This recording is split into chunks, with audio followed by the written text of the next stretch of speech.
And as I end my time in the White House, I can think of no better message to send to our young people in my last official remarks as First Lady. So for all the young people in this room and those who are watching, know that this country belongs to you, to all of you, from every background and walk of life. If you or your parents are immigrants, know that you are part of a proud American tradition, the infusion of new cultures, talents, and ideas, generation after generation, that has made us the greatest country on earth. If your family doesn't have much money, I want you to remember that in this country, plenty of folks, including me and my husband, we started out with very little, but with a lot of hard work and a good education, anything is possible, even becoming president. That's what the American dream is all about. If you are a person of faith, know that religious diversity is a great American tradition too. In fact, that's why people first came to this country, to worship freely.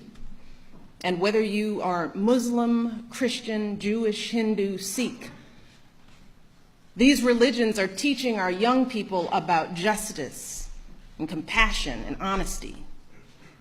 So I want our young people to continue to learn and practice those values with pride.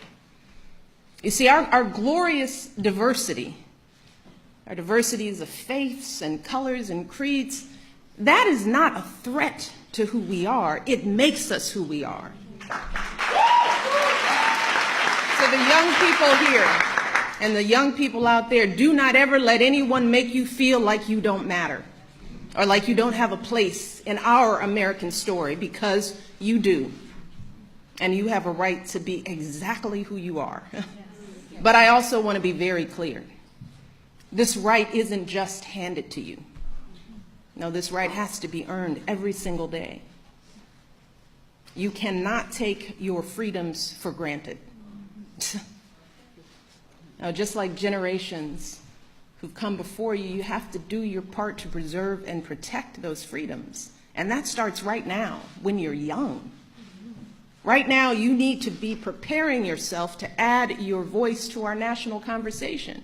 You need to prepare yourself to be informed and engaged as a citizen, to serve and to lead, to stand up for our proud American values and to honor them in your daily lives. And that means getting the best education possible so you can think critically, so you can express yourself clearly, so you can get a good job and support yourself and your family, so you can be a positive force in your communities.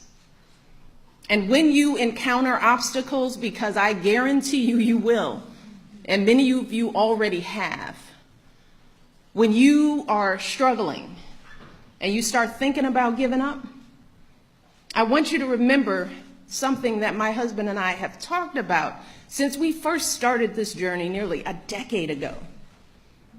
Something that has carried us through every moment in this White House and every moment of our lives. And that is the power of hope. The belief that something better is always possible if you're willing to work for it and fight for it. It is our fundamental belief in the power of hope that has allowed us to rise above the voices of doubt and division, of anger and fear that we have faced in our own lives and in the life of this country. Our hope that if we work hard enough and believe in ourselves, then we can be whatever we dream, regardless of the limitations that others may place on us.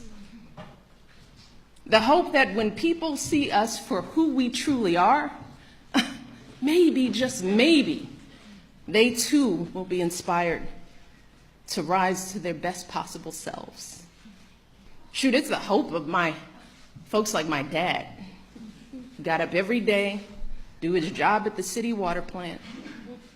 The hope that one day his kids would go to college and have opportunities he never dreamed of. That's the kind of hope that every single one of us, politicians, parents, preachers, all of us, need to be providing for our young people, because that is what moves this country forward every single day. Our hope for the future and the hard work that hope inspires. So that's my final message to young people as First Lady. It is simple.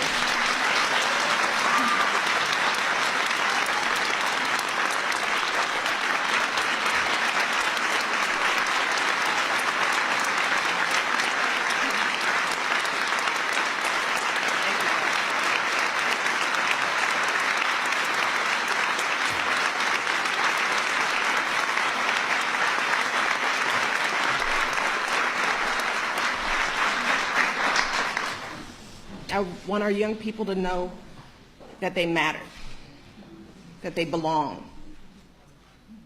So don't be afraid. You hear me? Young people, don't be afraid. Be focused.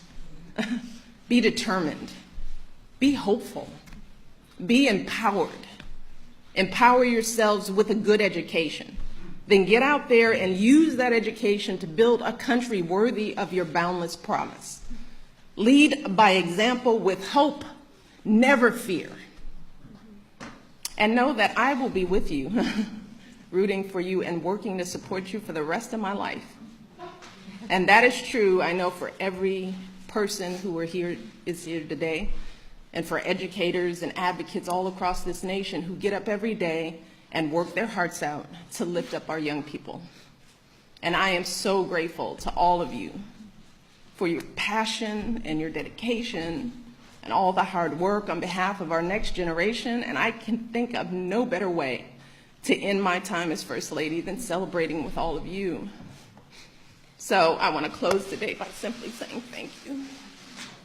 Thank you for everything you do for our kids and for our country. Being your First Lady has been the greatest honor of my life, and I hope I've made you proud. Thank you.